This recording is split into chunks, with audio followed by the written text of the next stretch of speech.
Capítulo cuarto. Terapia. ¿Qué hemos de hacer? De ningún modo vamos a entregarnos al delirio propio de los malos médicos según el cual, después de haber diagnosticado la enfermedad, solo existiría una única terapia eficaz en toda circunstancia.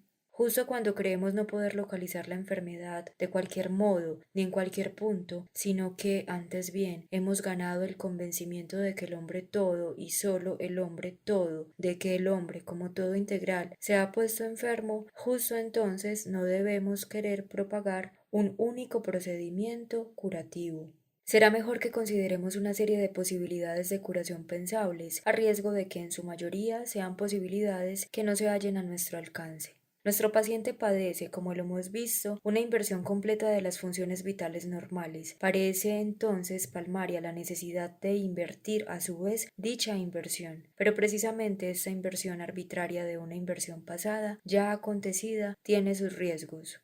El ser humano siente una fuerte aversión a dejarse tratar. La inversión del entendimiento sano en el enfermo es un suceso pasado. Debe conseguirse por la fuerza la vuelta del entendimiento enfermo al sano. ¿Puede lograrse esta vuelta? La experiencia da la respuesta.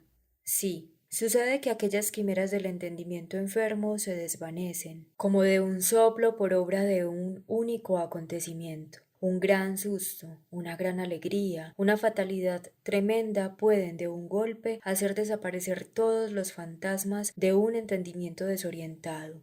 En instantes así los nombres relucen con tal intensidad en su originaria luminosidad. Por ejemplo, la palabra Alemania en agosto de 1914, que todo teorizar acerca de lo propio y auténtico se hunde espontáneamente en la nada. Pero claro es, esta clase de curación no puede ser en absoluto provocada. Tan solo el acontecimiento puede traerla. Si fuera uno a tener la desfachatez de hacer de acontecimiento, semejante mascarada calculadora sería calada al punto por el enfermo y percibida en toda su ridiculez.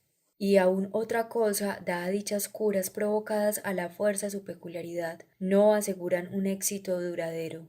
Una vez que ha pasado el choque, la persona se vuelve a adaptar, tarde o temprano, a un estado duradero y no puede decirse, e incluso es algo altamente improbable, que tal estado duradero vaya a ser justo el normal, al cual su organismo se había precisamente deshabituado y al que sólo había sido arrastrado de nuevo con violencia como efecto del choque.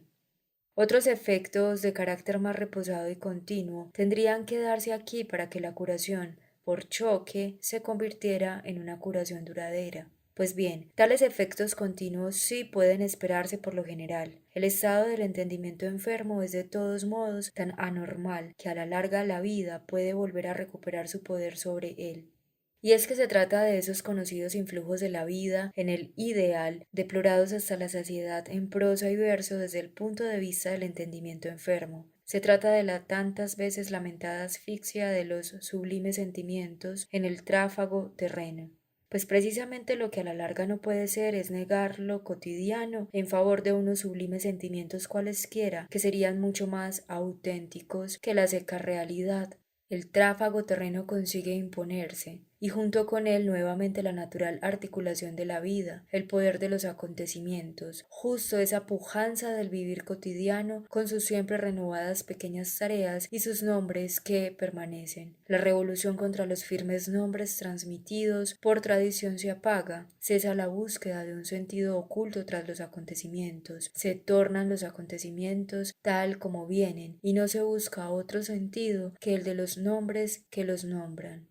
Pero ¿se hace esto realmente? Si se hiciera, entonces el regreso a la adocenada patria de la vida corriente que se produce con la edad sería naturalmente al mismo tiempo la vuelta del sano sentido común, pero sucede algo distinto. El sano sentido común vuelve, pero él mismo, por así decir, no lo sabe. No quiere admitirlo. El filisteísmo no tiene mala conciencia, sabe que es filisteísmo, pero preferiría no serlo. Se deja determinar en la apreciación de sí mismo por medidas de valor que de manera definitiva ha dejado de seguir en su vida, pero que todavía reconoce teóricamente. Y por eso, pero exclusivamente por eso, es el filisteísmo, aún viviendo de manera saludable, verdaderamente peor, más abyecto que la vida enfermiza que dejó atrás, pues esa vida enfermiza al menos vivía con buena conciencia, hacía lo que creía, a saber, nada creía y por lo tanto nada hacía. El filisteísmo, empero, lleva una vida sana y piensa en la medida en que piensa de manera enfermiza. Vive en el tiempo, en el día y sus exigencias, y cree en la eternidad, o sea, en la nada sin nombre y transmundana. Si creyese como actúa, estaría sano. Y ahí donde cree como actúa está sano. Pero eso es harto poco frecuente. De este modo, tampoco la autocuración del entendimiento enfermo a través de la noche del tiempo conduce en suma al verdadero estado de salud, sino antes bien a su parodia. Al menos no se podría exhibir ante nadie el resultado normal de esa autocuración, es decir, al filisteo tal como es, como modelo de salud, al contrario. Aquí surge, sin embargo, una tentadora posibilidad terapéutica. Puesto que, de todos modos, el filisteo padece solo la dolencia de pensar equivocadamente, no de obrar equivocadamente. ¿No debería ser posible, después de todo, extirparle este pensar equivocado y confiar en que lo correcto vuelva a crecer de nuevo por sí solo en el operado? Es sabido que existen libros afilados como cuchillos, que tienen fama de extinguir con total seguridad y sin dejar rastro todo enfermizo pensar idealista, libros que ya en sus mismos títulos prometen entablar la lucha contra dicho idealismo. ¿Deberíamos, por tanto, servirnos de ellos? Tampoco esto puede ser. Y es que el idealismo no es como tal el enemigo a combatir. Un anti-idealismo, irracionalismo, realismo, materialismo, naturalismo, como quiera que se llame, es aquí igual de peligroso. Pues la dolencia del entendimiento no es que busque lo espiritual como la esencia escondida detrás de lo real, sino que simplemente busque algo detrás de lo real.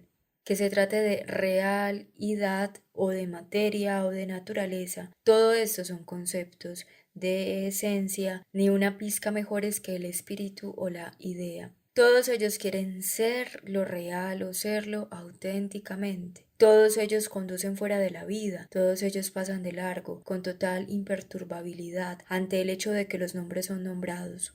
Y así ninguno de todos estos conceptos ismo puede traer aquí la reconciliación entre el obrar y el pensar, que es de lo que se trataría. Precisamente por ser ismos, no importa si ideal ismos o real ismos. Hay aún otra posibilidad. El éxito solo de manera condicional y las posibilidades de curación que quedan sustraídas a nuestra intervención, a saber, la curación por choque y la curación por el tiempo. No pueden ser negadas a pesar de no ser tan frecuentes por las razones mencionadas como uno desearía. Que esa otra valga solo como posibilidad complementaria quizá justo para aquellos que estén recibiendo la cura del acontecimiento o la del transcurso de la vida.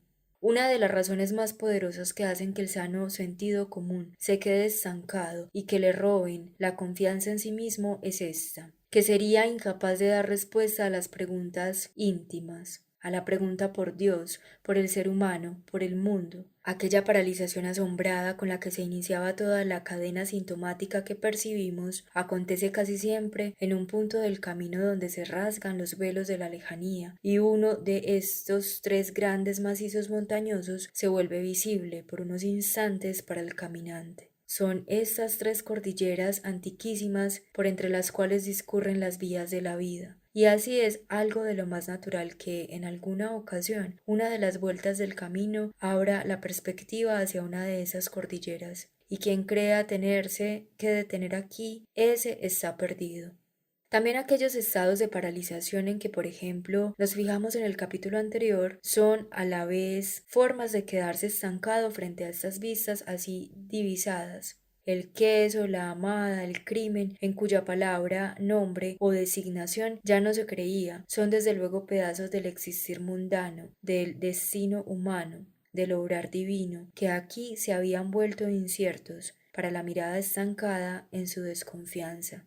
De este modo se presenta la tarea de fortalecer al entendimiento en esta resistencia suya debilitada en tres puntos, de por así decir retirarlo por completo, habida cuenta de que ya enfermó de la vida profesional durante un breve periodo de tiempo, y de habituarlo una tras otra a esas tres vistas primordiales en la soledad de su estancia en un sanatorio. que también esto es únicamente un procedimiento de resultados cuya seguridad es limitada, que ante todo depende de la medida en que sea posible provocar artificialmente tales encuentros y que la tarea del médico solo puede consistir en enseñarle al enfermo a seguir adelante con ocasión de dichos encuentros, en rigor incluso solamente en quitarle de la cabeza su propensión a quedarse parado. ¿Quién iba a saber todo esto mejor que nosotros, que lo sabemos y que desde un principio teníamos claramente presentes los límites de nuestra capacidad y de toda arte médica? Sobre todo eso encontrará además el lector en el próximo capítulo un informe documental, si es que por otro lado se halla en condiciones de leer un tanto entre líneas.